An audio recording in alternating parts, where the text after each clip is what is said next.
Matagal na namang natenga itong Lancer ni tatay. Wala na kasi talagang gumagamit nito eh. The last time na napaandar namin to, September pa yata, last year, mula nung nagkaroon ng banta ng pagbaha. Pinaandar namin to para may alis. Tapos, ilang buwan na naman siyang natenga, kaya ayan, ang dami na naman niyang problema. Unang naging problema, napanisan to ng gasolina. Kaya ang ginawa ko, kinuha ko muna yung fuel line, tapos naglagay ako ng bote, tapos doon ako naglagay ng gasolina. Nirekta ko muna dyan yung fuel pump. Another problem, dumapa ng husto yung kanyang gulong dahil nga natetenga. Actually, dalawang gulong dyan yung dumapa. Isa rito sa harap, tas isa dun sa likod. Buti na lang merong reserbang pito si Bayaw, kaya yun yung kinabit ko. Flat yun.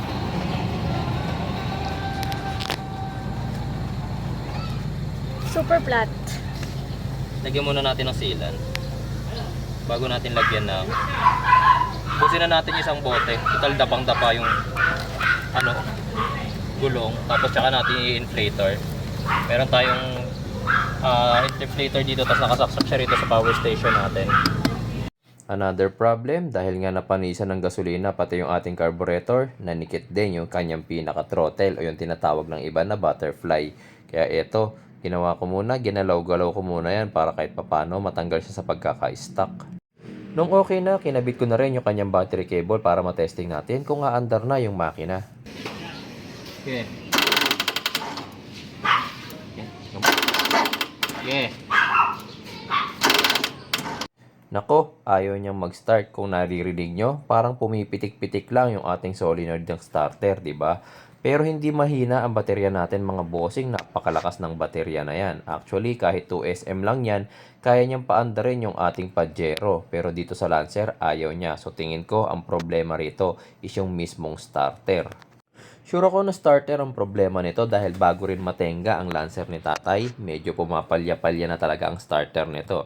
Kaya lang wala akong oras bumili ng starter ngayon eh. Magbabaka sakali muna ako, baka kakapilit, umandar pa kahit papano tong makina ni tatay.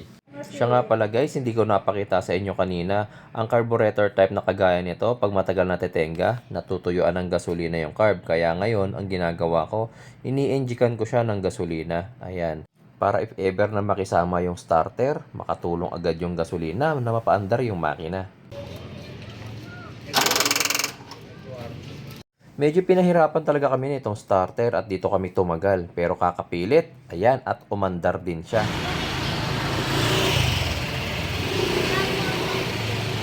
Tahimik ng makina, oh. Tagal na tenga niyan. Pero tahimik ang makina.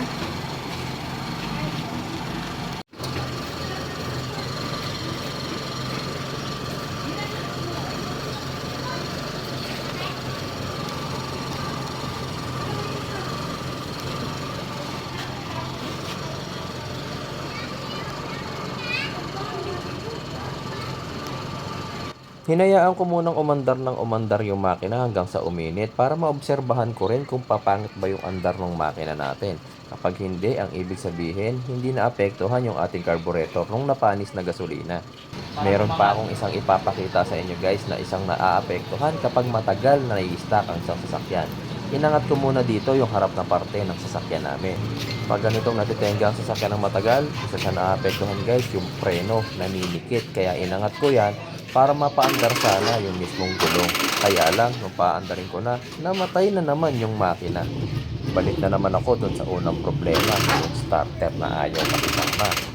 Kaka-start namin, ayan, at nanghina na nga ng tuluyan yung baterya. Kaya kung mapapansin nyo, meron ng jumper cable dyan, meron ng isa pang baterya dyan na nagsusupply din ng power. Tuloy mo pagka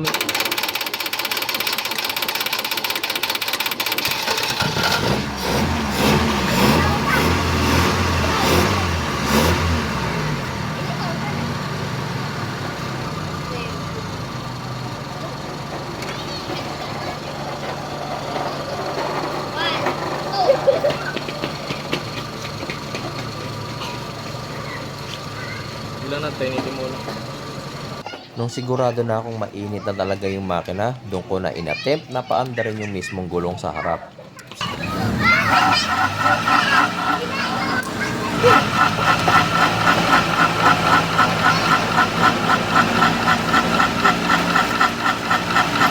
Naririnig nyo ba yung kumakayod na yon?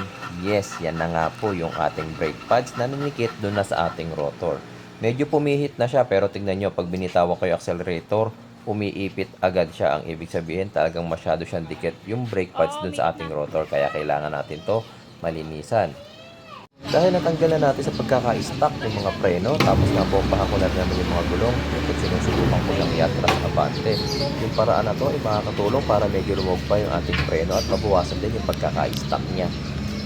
Abangan nyo nga pala ha, magiging sunod-sunod yung gagawin natin dito sa Lancer ni Tatay kasi ang plano namin dito pag naayos to, gagamitin ko to para maturuan yung kapatid ko tsaka yung pamangkin ko na mag-drive. Para sa akin kasi, mas maganda talaga na matutunan ng kahit na sinong gustong matuto mag-drive yung manual transmission kasi pag sa manual ka natuto, ang pagdadrive ng automatic madali na lang. Pero kapag sa matic ka natuto, tapos magma-manual ka, para kang bumalik ulit sa simula.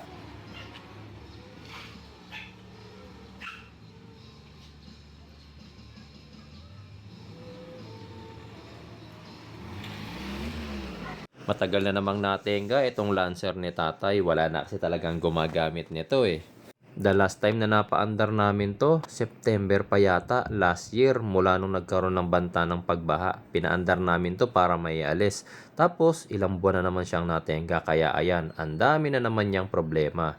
Unang naging problema, napanisan to ng gasolina. Kaya ang ginawa ko, kinuha ko muna yung fuel line, tapos naglagay ako ng bote, tapos doon ako naglagay ng gasolina. Nirekta ko muna dyan yung fuel pump.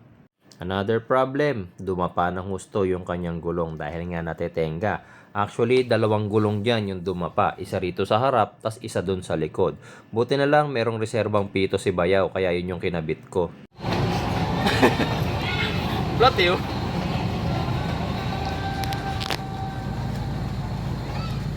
Super flat. Lagyan muna natin ng sealant. Bago natin lagyan ng... Busin na natin isang bote. Total dapang-dapa yung gulong. Tapos tsaka natin i-inflator. Meron tayong inflator dito, tapos nakasaksak siya rito sa power station natin. Another problem, dahil nga napanisan ng gasolina pati yung ating carburetor, nanikit din yung kanyang pinaka-throttle o yung tinatawag ng iba na butterfly. Kaya ito, ginawa ko muna, ginalaw-galaw ko muna yan para kahit papano matanggal siya sa pagkaka-stuck. Nung okay na, kinabit ko na rin yung kanyang battery cable para matesting natin kung aandar na yung makina. Okay. Okay. Nako, ayaw niyang mag-start. Kung naririnig nyo, parang pumipitik-pitik lang yung ating solenoid ng starter, di ba? Pero hindi mahina ang baterya natin mga bossing, napakalakas ng baterya na yan. Actually, kahit 2SM lang yan, kaya niyang paandarin yung ating Pajero. Pero dito sa Lancer, ayaw niya. So tingin ko, ang problema rito is yung mismong starter. Sure ako na starter ang problema nito dahil bago rin matenga ang Lancer ni Tatay, medyo pumapalya-palya na talaga ang starter nito. Kaya